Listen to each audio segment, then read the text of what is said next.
What's up, guys? Welcome to this episode of Beers and Breakdowns. Today we have a very special episode for you guys. We're going to be doing a one-off, and I mean one-off, because I am never doing this again. I can already tell how terrible this is going to be. We're going to be doing a Hot Ones edition, and it's going to accompany Man on Fire, which perfect. Kurt seemed to think was appropriate to do this. This is completely his idea. I'm pretty upset about it. Yeah, Abel was not happy when I proposed this idea, so I didn't even ask for permission. I bought all the Hot Ones sauces, had them shipped to his house, and here we go. Yeah, I'm not a not spicy food guy. Like, I like salsas and hot sauces and all that fun stuff, but I'm most certainly not a spicy food guy. Yeah. Like, however that makes sense to you. I like it to be good. I don't want it to hurt. Yeah, I know people who like it when it hurts. I know people who just really enjoy hot sauces. The hotter the better. I know people like that, but I'm definitely not one of those people. I don't want to do this.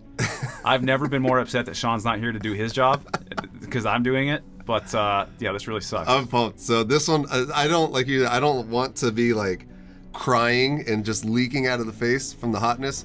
But I have a feeling. I hear that the bomb, which is a staple from this show, the bomb's always supposed to be one of the bad ones. But this guy right here is made with pepper X, which is 2.5 million Scoville units. So, I mean, that's going to be a bad one. I don't know, dude. I don't know. I'm nervous. By the way, we ran out of cameras, so just pretend there's a wide shot and you can see both of us. I promise we're at the same place at the same time. He's not here via satelliting in to this set. You know, this is just how this works when you do a Hot Ones out of nowhere. Yep. But Man on Fire. Man on Fire. We're about to be some men on fire. We are. But did you like the movie? I did. So Man on Fire is one of my favorite movies. Mm-hmm. This movie, Denzel Washington, Christopher Walken, just phenomenal. And I've always loved this movie. I didn't realize until going back and rewatching it how much of like an early 2000s, like you could tell by the cuts and the edits and the way it's filmed, like this is very much like an early 2000s movie. Mm-hmm. But it was just a really good movie. Yeah. Fuck, I don't want to do this. I can't even talk about this movie with a straight face because I don't care about this movie right now. I just don't want to eat any of this. Well, look, you got probably the first 5 to get through before it becomes a problem. So let's just let's start. The heck? Look at the cuts and the edit and all that.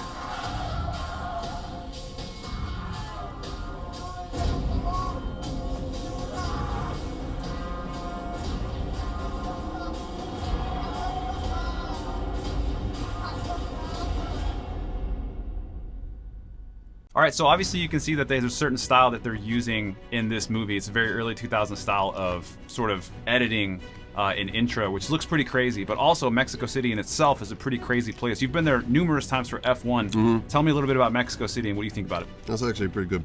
That's not hot at all. The fact that a scene like this exists where they stop and they dump this dude in the middle of the freeway, mm-hmm.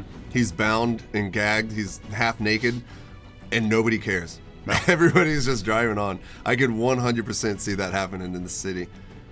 What's the craziest city you've been to as a Green Beret? So Kathmandu in Nepal was pretty wild. It's like, so the roads are paved, but there's like, for some reason, just covered in dirt. There's always dirt. Power lines just hanging like crazy. When you're walking down the street, you got to look out for power lines all over the place.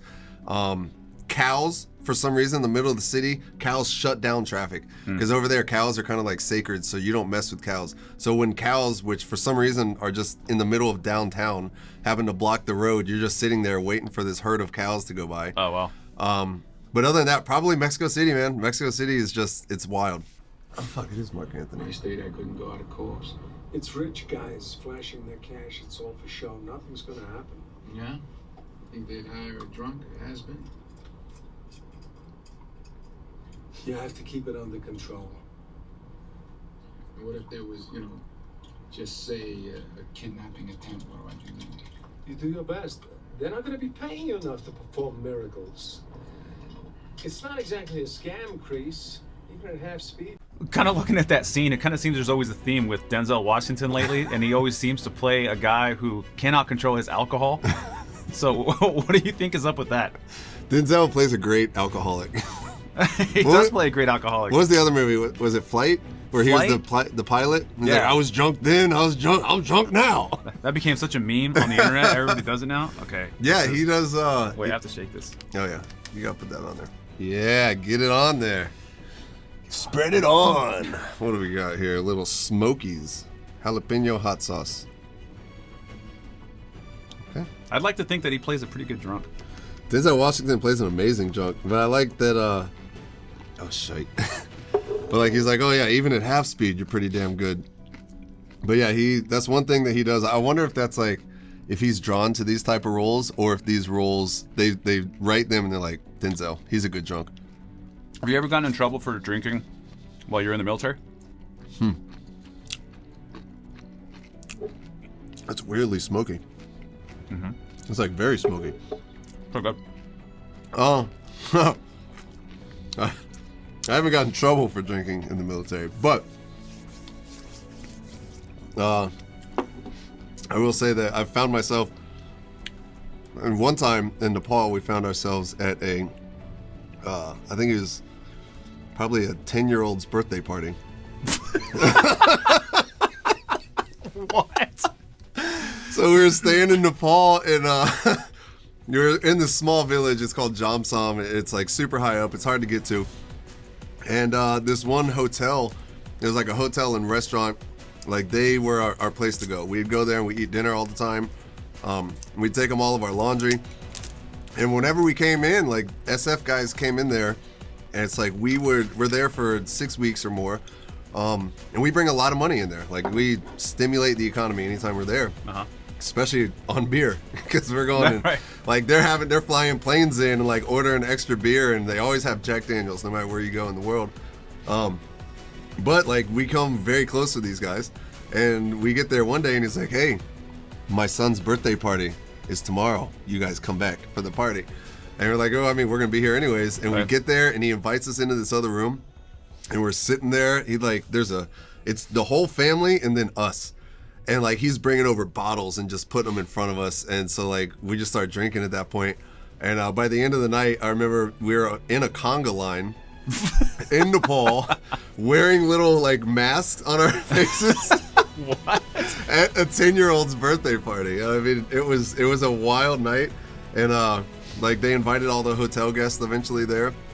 But I just remember doing this conga line being like, this is surreal. Like, I'm a Green Beret in Nepal right now, at a 10-year-old's birthday party, wearing a mask on my face. Like, whatever, I forget what those masks are called. And I was like, this is a very surreal moment right now. It was awesome. That sounds awesome. So I wouldn't say that I've gotten in trouble for drinking in the military, but there's been some pretty unique experiences that I've found myself in.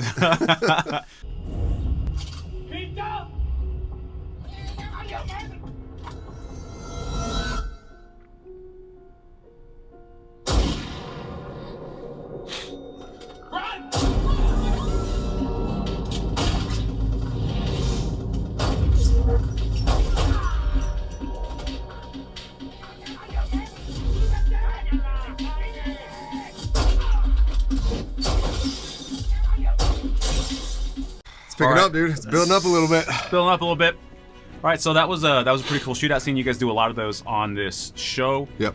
Talk me through whether that was realistic or not, and kind of touch base on how it relates to anything that you've kind of been a part of in the military with the shootout.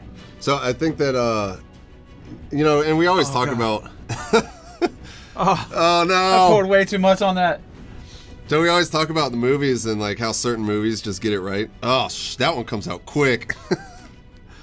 So we talk about how certain movies get it right and some don't. I don't know what it was. That movie, that scene right there is just very gritty. It felt like, I think it did a good job of portraying the chaos of a situation like that. Garlic habaneros. That's got a good flavor to it. Mm-hmm. That's actually really that one good. doesn't have much heat either. I just got some heat. Not yet, at least. Yeah, that's good. But yeah, I think that did a good job of showing like the chaos of a situation like that. And I like at first when they show like he's looking around and you notice like that doesn't make sense. And he's like, that also doesn't make sense. Just seeing all these things and then realizing like something's about to go down. It just shows that, you know, he's got a good situational awareness about him. Yeah, that heat's building up a little bit. Yep. I'll get you. I'll get you. That was a slow burner right there. It is. But yeah, I thought that was a cool scene. And also, it's not like one of those hero scenes where like the good guy just takes everybody out. Right. Like he got shot 3 freaking times, I think, and eventually to the point where he almost died. But it was just a super evolving situation, much like that hot sauce keeps evolving on my tongue right now. It is. It's growing. It's growing legs. I was a little overconfident at first on that one. That's episode. I can't even. That's sauce number 3. Got 7 more, boy. I'm pretty fucking scared right now. I'm not really happy about this at all. Oh man. No mames. ¿Sabes quién soy yo? You know who I am? ¿Eres miembro de la enmienda, sí? ¿La enmienda? ¿Correcto? Correcto. Ok. Hey.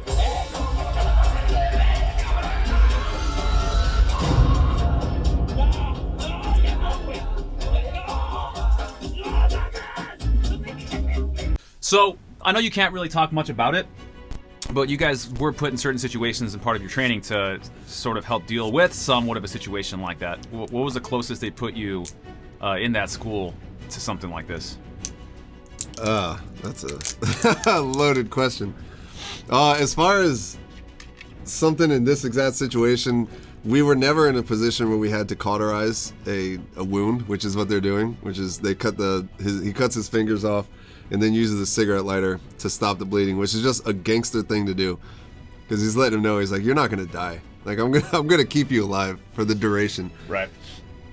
But as far as like training, especially in the SF world, you go through a lot of different trainings where you'll have to fix wounds and stuff. They're super valuable trainings. A lot of them aren't really put out in the public because there's been backlash in the past, but it's some of the most valuable training that you can go through. I'm delaying eating this right now. You're supposed to be doing it while we're talking. That's the point of this show. All right, this one's a heat level 5. This one's pretty hot. Los Calientes. I'm not gonna lie, this is pretty hot. Is it? Yeah. Mm-hmm. There it goes. Yep. Yep. So as far as wound management, though, we do learn different techniques for stopping bleeds, whether it's whether it's clamping off. If you got more time, depending on the situation, you could clamp off like an arterial bleed or something. Yeah. Generally, in what we do, we're not to that level. We're just like treating wounds like as they happen in the battlefield. Yeah. So we do more expedient methods like oh man, that one's getting me. Tourniquets, like high and tight tourniquets, just put them as high as you can on the arm or legs. Or we've got a thing called quick clot, which the old school, they used to use powder and you'd pour it onto the wound and it would coagulate and stop the bleed. Right. Now they have it in gauze that you just pack in the wound and it stops, which is actually pretty cool, because normally you get it, you get issued it and you're like, I don't know if this is gonna work, but then you go through a training, like one of those super realistic trainings, and you actually get to use it, you actually get to see like, oh, this stuff actually works.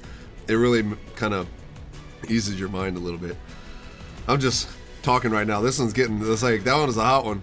Do you think that that being this far out removed from SEER school, do you think that you would still retain a lot of what you went through and be able to apply it today, or do you think that most of it's like so far gone that you might actually have a really difficult time? No, I think a lot of that stuff, the training is so good that we do in not just the military, but specifically in SF, a lot of the training that we did.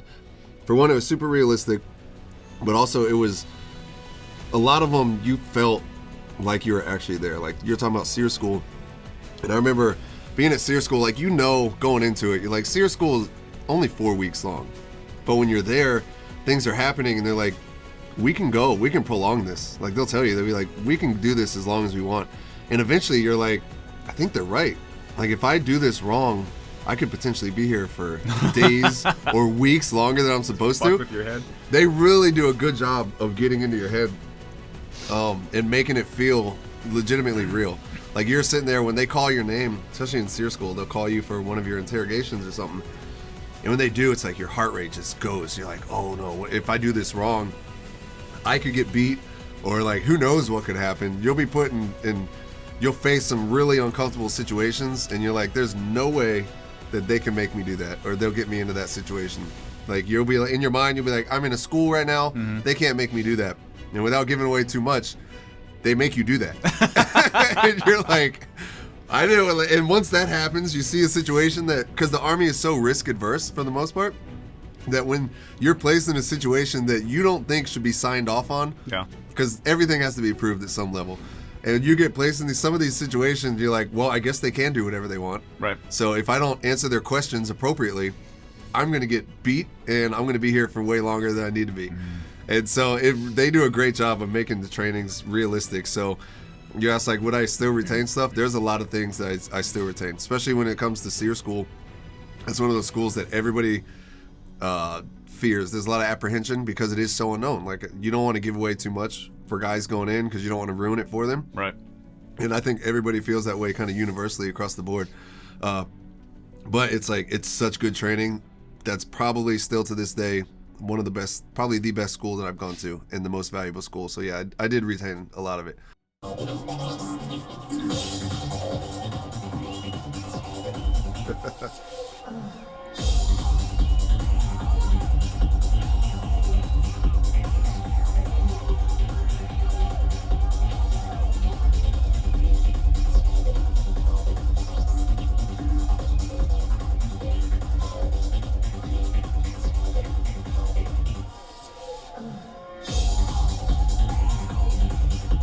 All right, so obviously you guys talk about this a lot in movies, and Yep. that's a Green Beret or a soldier's ability to blend in, or an operator's ability to blend in. How do you think he pulled that off there, and have you ever had to do that yourself, where you've had to dress like the indigenous population and blend in? That was a good scene. I like that because, like you said, we always talk about being a gray man, and I feel like far too many dudes think the gray man is just like, their idea of being the gray man is slapping on a flannel and some tactical pants and some Merrill boots or some Solomon boots. Yeah. And it's like, oh, nobody's gonna see me. Oh, see, I'm doing too much. I'm putting too much on here. I guess so, man. Cause oh, I got it on my finger. Oh, that one hit immediately. Yep. But That one doesn't even taste good, though. no, not at all. Oh man, but that's got some bite to it. But so obviously he did a good job of realizing where he was going. He looks the part. He's dressed just like the guys. He's got the bandana on his head, all of it. Like, he looks like he belongs there. Oh, And I know, dude. And the other part I like about this scene is something my team sergeant used to always tell me.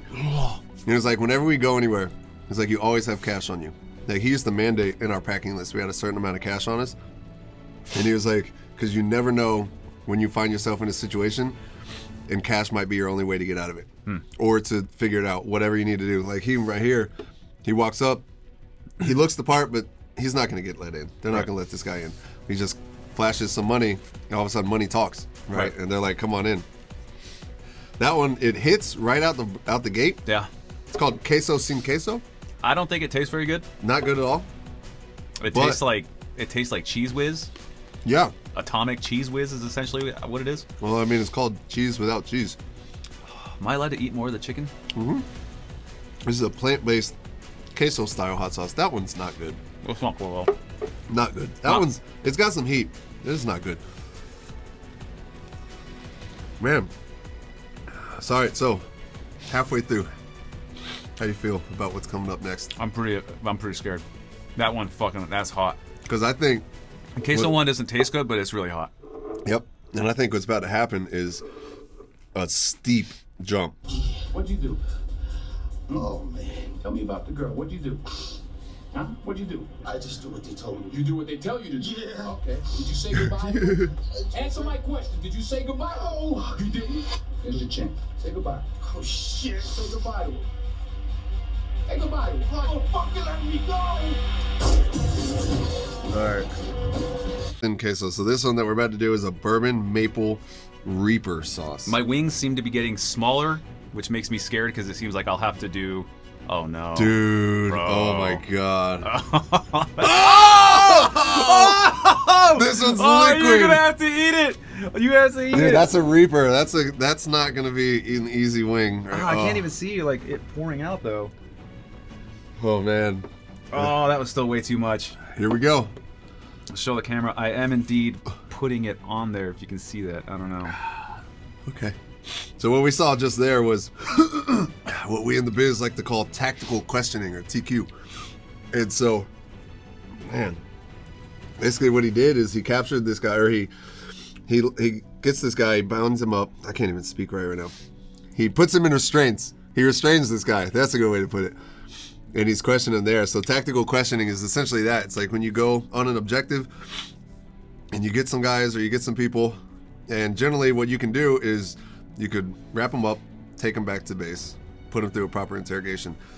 But a lot of times what you have to do is you need intelligence now, because you need actionable intelligence because you have a follow-on or you're trying to get to an objective. For him, he's trying to get to this girl. So he gets this guy and he starts questioning him right then and right there.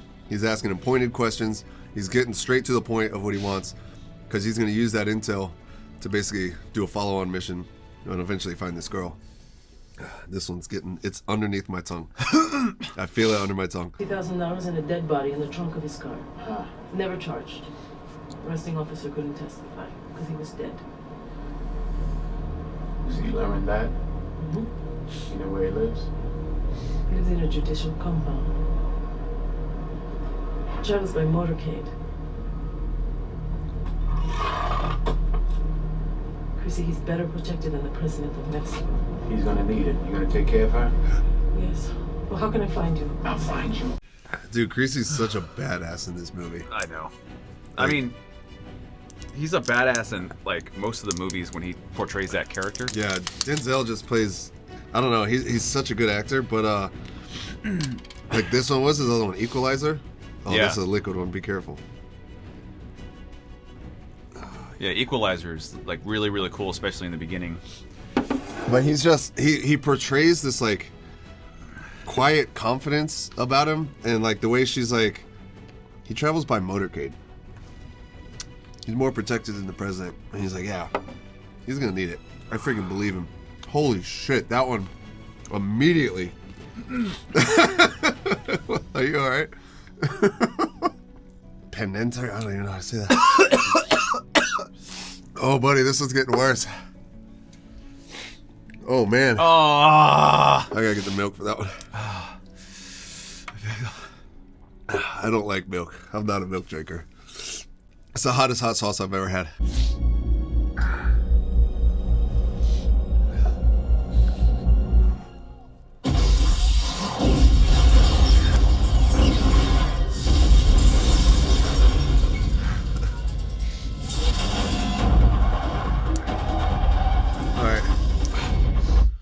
so I see that he used like an RPG, Yeah. right? And he was inside of a house, and it seemed to be like in a window. Now, correct me if I'm wrong, but I've seen people shoot like any type of a recoilless, and there's a lot that comes out of the rear of it. What kind of damage do you think that did on the opposite end of that thing? First off, congratulations to you on your terminology. Recoilless. How about recoilless rifles like Carl G's and stuff? Well, thank you. This guy's picking up. I'm sorry, man. That last hot sauce. Did you do that one yet? I haven't. This is the bomb. I haven't touched this one yet. Let's go. I need to group all this stuff together and start healing as fast as possible. I don't want to prolong this anymore. So before we talk about this scene, this is the sauce that in Hot Ones, everybody says, even Sean Evans, the host, says this is the one. Regardless of what comes after, he says this is the one that gets you. Okay. I'd be careful with that, sir. I'm literally, my muscles are like shaking right now. I'm not in a good place.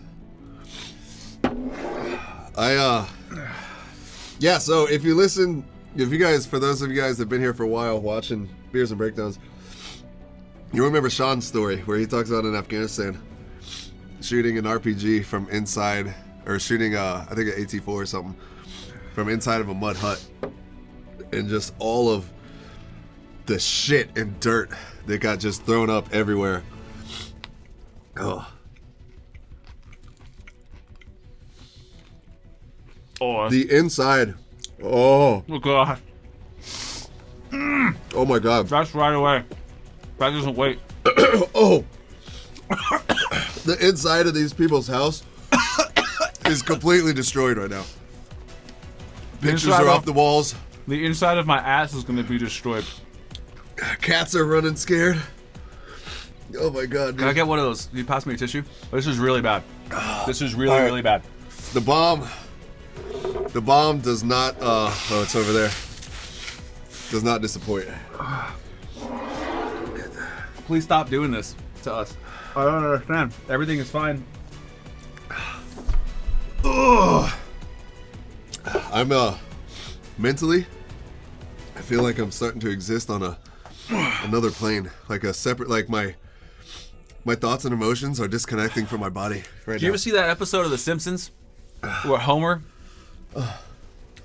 wanted to like win some kind of a chili? Oh boy, some kind of a chili challenge, and so he put wax on the inside of his mouth so that the peppers would bypass his mouth and he could eat as many of them as he wanted. And he went and he ate like 10 of them. And then he had like this weird psychedelic out-of-body experience. Bro! Let me show you what I got here. Oh! See this? This is a charger used by convicts to hide money and drugs. They stick it in their body, they tuck it up their rectum. Familiar with that? This, look at me. Pencil detonator. Timer. Used as receiver, transmitter. C4. Highly explosive. You put them all together, you got a bomb. Not very sophisticated, but very powerful. This is a very, very good... I don't know what to say. There you go. This is a good... This goes along very well with what's going to happen in my ass. I feel A charger. Yeah. Detonator. Later on. This is what's inside of you right now. Is this a fast pour? No. All right, so second to last sauce. Okay. Before we talk about this scene, let me This get my one is bite. what? This one is matasanos. Mata means death or kill in Spanish. Mano loco. And there's a picture of a monkey with a top hat. So before we do this, I just want to describe what I'm feeling right now. I've already said my sinuses are leaking, eyes are leaking.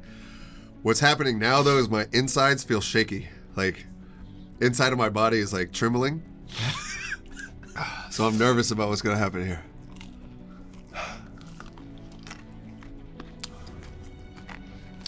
Okay, so that doesn't taste good. It doesn't taste good whatsoever. So this scene, I love this scene because he talks about the explosive. Oh God, for my nose. Yeah, the explosive that's in the guy. So he shows the charger, but what he's using, I can't remember if he said it or not, but C4, which I've heard described as angry Play-Doh, is the best way to describe C4 because it's malleable, just like Play-Doh. It comes in sticks.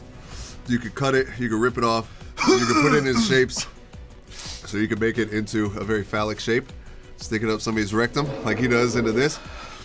But, which we've actually done, because you can imagine, Green Berets were all overgrown children. So I remember going to the range, there's a C4 range, we took a bunch of C4, and we molded it into the shape of a cock and balls. And like you can mold it into anything, any shape you want.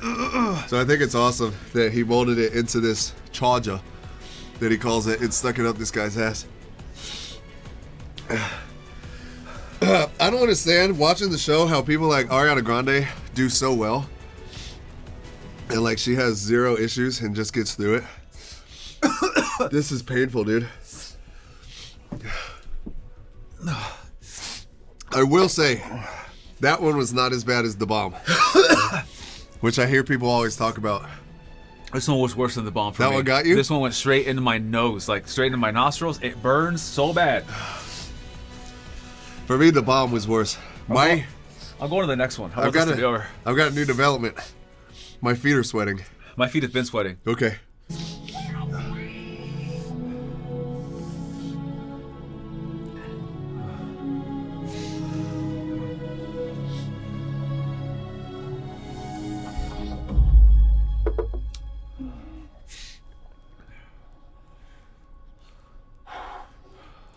You all right? I didn't hurt you? Hi. All right, your mother. I don't even care what's on the screen right now. Yeah, you can stop. I don't know what this is about, so I'm gonna let you. I promise. Which one is the last one? All right, so this one, just to let you know, prep you. This sauce is over 91% Pepper X. From reading this, Pepper X is a pepper that apparently was created to be the spiciest pepper you can get. Okay. 2.69 million Scovilles is about to go down your throat, Abel. I I'd swear. like to say I had spicier things down my throat, but I haven't. And right now, I don't know if I'm crying because of how hot this is or because of this scene. It's Oh such a god, I beautiful. put way too much on that. We'll talk about it after I eat this. This is it. The last one. Cheers. Don't try to put more of yours on mine. I'm gonna make sure I get the sauce.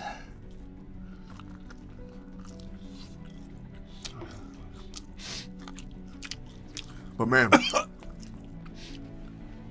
what a great, oh fuck. What a great movie. What a great story. I love that. I'm shaking. Creasy is like this super troubled dude. He's battling a lot of demons. He's like no love in his life until this little girl comes along, this innocent little white girl, and steals his heart. And at the end of the day, the end of the movie, he sacrifices himself.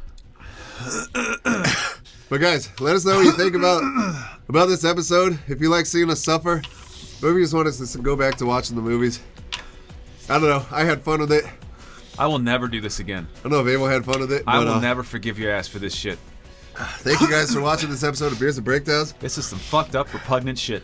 If you guys have any ideas for other challenges or other things that we should do for this show, shoot us a message, put a comment down below, shoot us a DM or an email. But other than that, thank you guys for watching this episode. I'm gonna go get some more milk. We'll catch you guys on the next We Beers have and to go Breakdowns. buy it. We don't have any more in the fridge. Oh no! This is the last of the milk. Oh man! All right, guys. We'll catch you guys on the next one. Peace.